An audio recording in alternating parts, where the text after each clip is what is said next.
Welcome to Tenor Tech, where I solve the problems you didn't even know you had. You start by cutting power and removing the battery. This prevents shorts and lets you handle components safely.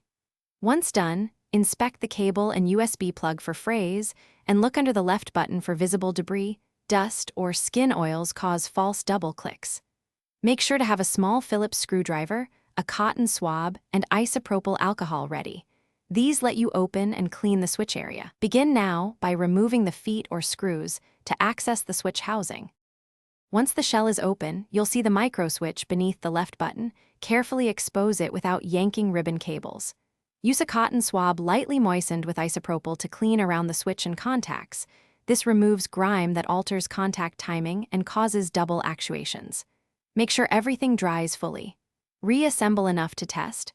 Press the button and listen for a crisp single click. If the click feels spongy or bouncy, proceed to the next corrective step.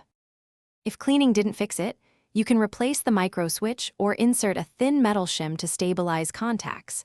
That corrects worn switch travel and prevents bounce. Once done, make sure to install any mouse firmware and update drivers. Then adjust OS double-click speed to a comfortable threshold so accidental repeats are ignored.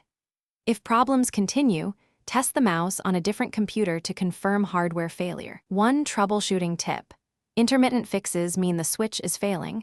Replace it completely for a lasting repair. Thanks for watching. Subscribe to keep your life in tune.